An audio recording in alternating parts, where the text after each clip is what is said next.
Роман сабагы. Сабактын телевизиондук ыкмасын иштеп чыгаргандар. Койгон режиссеру жана оператору Эгнар Оразалиев. Монтаждын режиссеру жана технологиялык бөлүм Мурат Токтогазиевдики. Сценарийдин автору жана долбоордун продюсери Мыктыбек Арстанбек. Assalamu alaikum. Бүгүнкү сабагыбыздагы тил кесепеттер сериясынан бүгүн дагы өткөндөгү серияны улап адамга зыян алып келчү тилдин дагы бир канча кесепеттерине адамга зыян алып келчү тилдин кээ бир терс жактарына токтолуп өтөлү.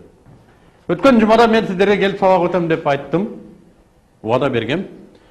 Эгер бүгүн мен келбей калсам, мен эмне кылган болот элем?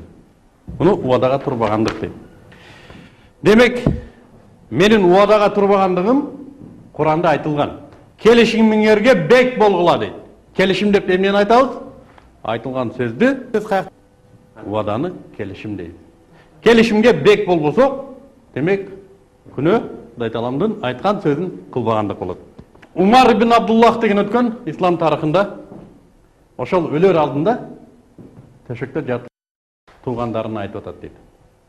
Эй туугандарым, мен бир Курайш жигити менин кызыма кудалашкан дейт. Менин кызыма кудалашканда мен ага уруксат бергендей болдум эле дейт. Убада бергендей болдум эле. Бардыңыздардын алдыңыздарда адам баласын тичем, мен ага кызымды бердим дейт. Айтып койгула дейт. Себеби мен аркы дүнүйөгө эки жүздүүнүн 3/1 болуп кетким келбейт дейт. Аркы дүнүйөгө эки жүздүүнүн 3/1 болуп кетпейин дейт. Умар ибн Абдуллахтын эки жүздүүнүн 3/1 деген сөзү эмнени билдирет? Пайгамбардын бир хадиси бар. Эки жүздүү дейт. Эки жүздүү адам. Биринчиси намаз окуганына, экинчи орозо кармаганына карабай. Намаз окуганына, орозо кармаганына карабай, сүйлөсө калп сүйлөйт. Бирөө сырын айтса, анын сырын ачат, аманатын сатат. Жана убада берсе, аны аткарбайт. Мына ошол үчөө биригип туруп кимди билдирет? Эки жүздүү адам. Ал айтат, мен убадамда турбай калсам, муногу эки жүздүүнүн 3/1 болуп калбайын деп атат. Түшүндүңүздөрбү? Эгерде адам чын сүйлөсүн өмүр бою, бирок бирөөнүн аманатын сактабайт, убадага турбайт. Бул ким? Эки жүздүү албетте. Себеби баары бир анын 3/1 туура эмес болот. Эгерде ал убадасын аткарат, калп айтпайт, бирок бирөөнүн сырын сатып коет. Бул ким? Бул деле эки жүздүү. Пайгамбар бирөө менен бир жерде жолугушууну бекемдейт да, бекитет. Мисалы үчүн, кел мына күнү мына жерден бир иш боюнча жолугушайлы деп бирөө суранса, пайгамбар макул дейт. Болжошкон жерге келсе, тиги киши жок. Пайгамбар айткан убакытта эртеси күнү дагы келет. Тиги киши дагы жок. Дагы жок. Кийинки күнү дагы жок. Бир күн пайгамбар болжошкон убакытта ошол жерде отурса, тиги киши өтүп баратат. Өтүп барат. Я Расулалла, сен не бери отурасың дейт. Сени күтүп отурам. Ушунча күн өтүп кетти, ушундан бери мени күтүп отурасың. Ооба, күндө келип атам. Келип кыйналбай эле койсоң болот эле дейт. Эй дейт. Мен дейт, сени менен болжошкон жерге келбей калгандыгым үчүн аркы дүйнөдө кыйналгандан көрө бу жерге күндө келип кыйналганым жакшы дейт. Түшүндүңүздөрбү сөзгө? Демек, айткан жерге барбаган үчүн адам азап алышы мүмкүн экен. Айттыңбы? Бар. Айтар алдында оюн, мен бара аламбы ошол жака? Мен убактым барбы? Мүмкүнчүлүгүм барбы? Себеби бул дагы келишим да. Давай могу жерден жолугушабыз. Сен барбай калдың, ал сени күттү. Бул эмне? Келишимге турбагандык. Келишимге турбагандык бул жазага ылайык кесепет. Бирок турмушта ар түрдүү учур болот. Бирөө мен болжошуп койдум, бирок чындап эле ушундай жагдайлар болуп калышы мүмкүн, бара албай каласың, ооруп калдың, Мында кандай кылыш керек? Колдон келсе, сени күтүп жаткан адамга, же болбосо сени менен болжошкон адамга кабар бериш керек. Кабар берүү жолун ойлонуштуруш керек. Кечирип коюңуз. Мен бүгүн бара албайт окшойм. Телефон азыр Кудайга шүгүр бара. Бирөөнү жөнөтө койсоң да айтат. Бүгүн келе албай атат, кечирим сурады, ооруп калды, тигиндей мындай. Башка күнгө мүмкүн болсо которолу. Болобу? А эң жаманы, ой, өлүп кеттим. Не болот эле? Кийин да жолугушабыз да. Дейт. Бул кайдыгерлик, жеткен адепсиздик. А негизи мындай кырдаалдан качыш керек. Убада берип, аткарбай коюу кырдаалынан качыш керек. Өлүп атсаң дагы өрмөлөп болсо да бар айткан жерге. Бул абзелирээк. Бирөөнү күттүрүп койгондон. Мунун дагы бир жаман жагы бар, адам барып анткордук кесепетине, анткордук оорусуна чалдыгып калышы мүмкүн. Анткордук деген дагы бул тилдин дагы бир кесепети. Анткор деп эмнени айтабыз? Берген антын аткарбаганды айтабыз.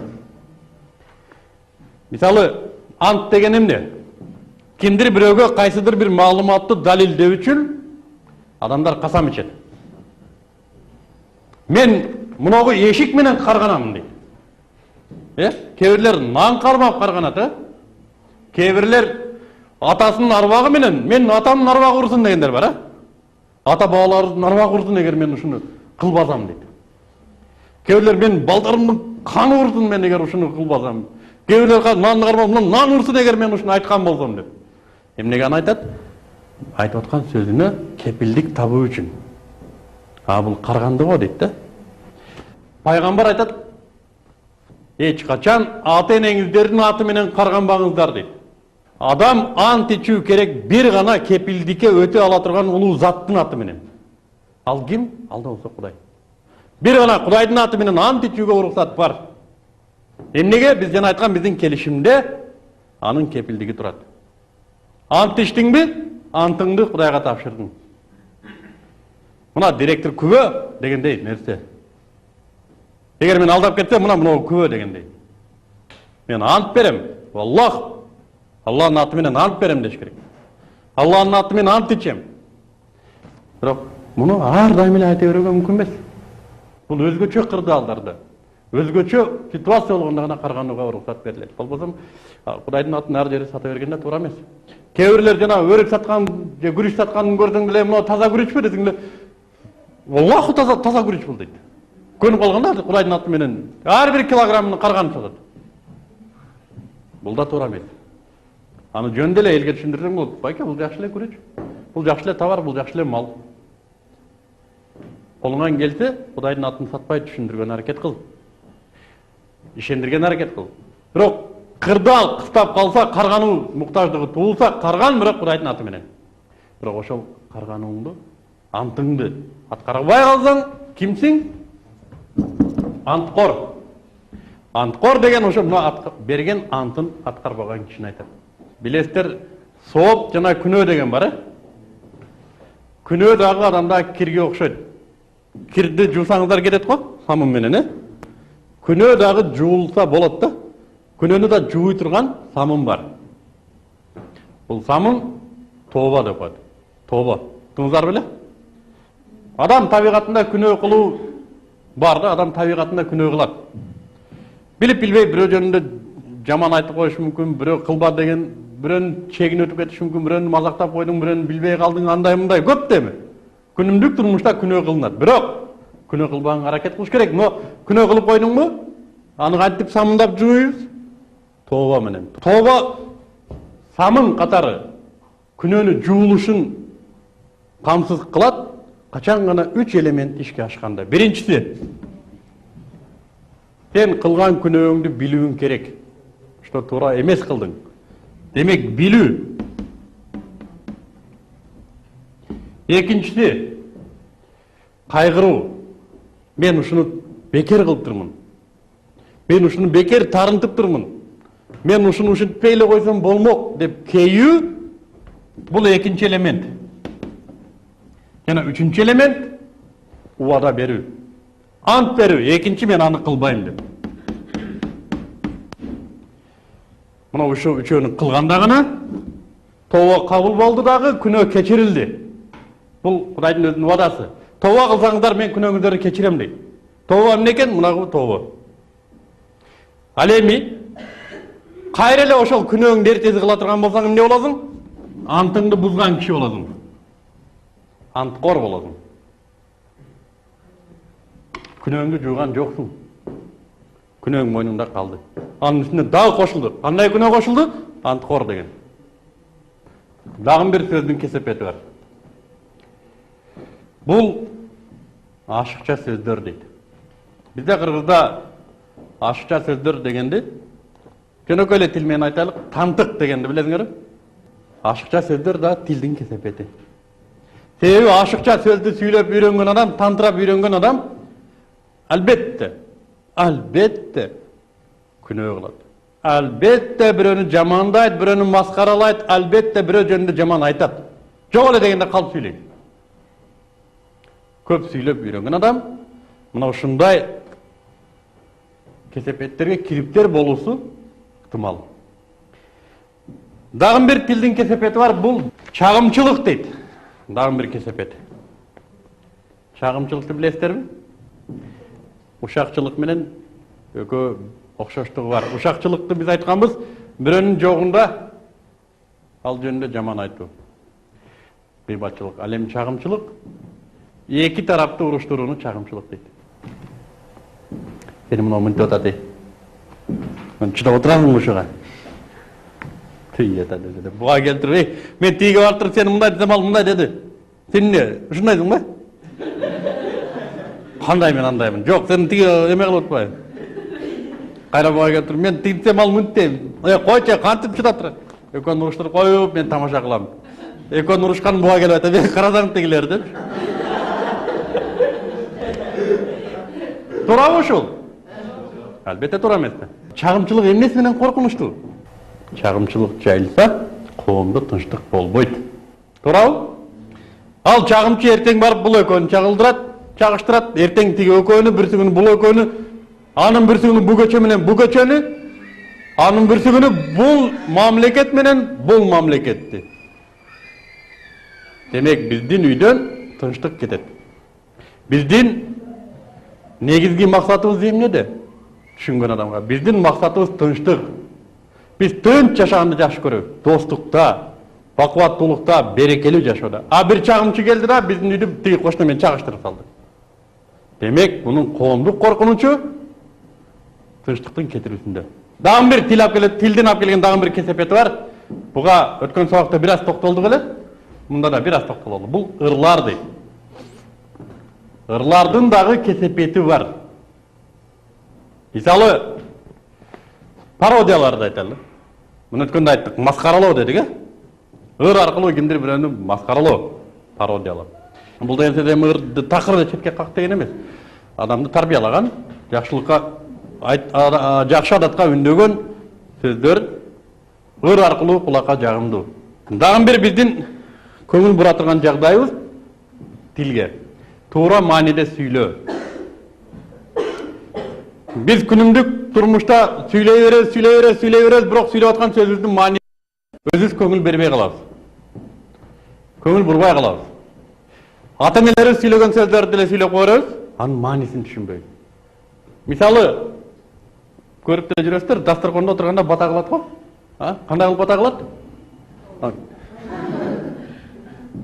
Кээ бирөө мынтип нанча оюндап коюп. Адат. Бул өзү түшүнбөйт, сүйлөгөн сөзүнө, кылган аракетине маани бербей эле адатчасынан эле да. А эгер маани бере турган болсо, омин деген эмне? Тамакты жегенден кийин, Кудай, тамагымды сиңирүүгө жардам бер. Кылган иштеримди кабыл кыл, соогумду бер, ата-энеме өмүр бер, үй бүлөмө тынчтык бер. Амин. Дагы бир байкап жүрсөңүздөр керек бир учур бар. Өлгөн өлүктөр, маркумдар жөнүндө сөз кылалы. Куран окугандан кийин аларга арнап бата кылат да. Бата кылганда арбагы колдоп жүрсүн дейт. Муну элдерге түшүнбөй эле айтып коет да, бир жактан уккандык үчүн элечи. А негизи арбак кантип колдодун байкуш. Ал көрдө жатат, көрөрүн көрүп атат. Биякта жыргаганына жообун берип атат. Ал тетирисинче бизден муктаж. ой ушу балдарымды жакшы тарбия бергенimде мага Куран окутуп коет эле, бир аз көрүндө жарык болот эле. Бир аз кыйналбайт элем. Ушу балам арак ичпегенде мага жеңилирээк болот эле. Баласы арак ичсе атасы тартат азабын. Чоң атасы тартат, анын атасы тартат. Сүйлөйүн десе сүйлөй албайт. Бизге жетпейт. А биз тетрисинче аларга, бизде алар колдойт деп колдой албайт алар. Буга да биз көңүл бурган эмеспиз. Көңүл бурсак кандай айтышыбыз керек? Кудай, мына окуган Кураныбыздын, мына окуган намаздарыбыздын, биздин кылган жакшы амалдарыбыздын соогун көзү өтүп кеткен мына ушунун арбагына жеткире көр. Ошонун көрүндө жарык бере көр. Кыяматта жеңилдет тартмышын. Деп анан кийин амин дейт. Негизгиси мааниси ушунда. Демек, сүйлөп аткан сөздүн маанисине көңүл буруу бул дагы адеттен, эгер сүйлөп аткан сөздүн маанисине көңүл бурбасак, бул бизге кесепетин тийгизет. Дагы бир чоң коркунучу арбак колдоп жүрсүн дегенден дагы бир чоң коркунучу бул исламда ширк деп коет да. Ширк деген, мына жана айтпадык, күнөөлөр кечирилет дебедик ба? Тооба кылсак, ширк кечирилбейт. Ширктин самыны жок. Ширк күнөө бойдон адамды тозокко алып кирет. Ширк деген күнөө дагы эмес, бул күнөөлөрдүн күнөөсү. Бул адамды тозокко алып кирчү нерсе. Арбак колдоп жүрсүн деген сөз бул ширк. Ширк деген сөз арабтын биздин тилге которгондо шерик деген сөз. Кудайга башка бирөөнү шерик кылуу. Адамды бир гана зат колдой алат. Кудай. А биз Кудайга бизден көз каранды болуп жаткан арбакты теңеп койдук. Кудай колдобойт, бизди арбак колдосун дедик. Демек, бул сөздү айтуу менен адам динден чыгып калды дагы, тозокко кетти. Эмне үчүн кетти? Себеби сүйлөгөн сөзүнө маани берген эмес. Эгер маани берсе, маанисин түшүнсө, андай кылмак эмес. Мына ушулардын бардыгы эмне үчүн кесепет деп атадык? Себеби адамга терс таасирин тийгизет, адамдын тынчтыгын жок кылат. Бул жашоодо дагы бизди кандай десем, абийирлүүлөрдүн катарына кошуп койт да. Тили жамандан эл дайым качат. Пайгамбар айтат, бирөөнүн тилинен коркуп оолактанса, ал бейишке кирбейт дейт. Тилдин кооздугу дейт, тийген жерин гүлдөтөт дейт. Ал эми тилдин балиттиги тийген жерин булгайт дейт. Булгаганы, бул гана акыретте сөзсүз тозок, бирок бул жашоодо да тозоктой. Эл урмат кылбайт, эл жаман көрөт, эл сага ишенбейт. Элдин ичинде аброй жок. Ишениңиздер. Эгерде сиздердин тилиңиздер таза болсо, жүрөгүңүздөр таза болот. Мен бул сөзүмө ишениңиздер. Жүрөгүңүздөрдүн таза болушун кааласаңыздар, тилиңиздерди тазалаңыздар. Тилди тазаладыңыздар, жүрөгүңүздөр тазаланды, турмушуңуздар тазарат, акыретиңиздер таза. Анда бүгүнкү сабакка келгениңиздерге рахмат, телекөрүүчүлөргө да рахмат. Коштошойлук. Ассаламу алейкум.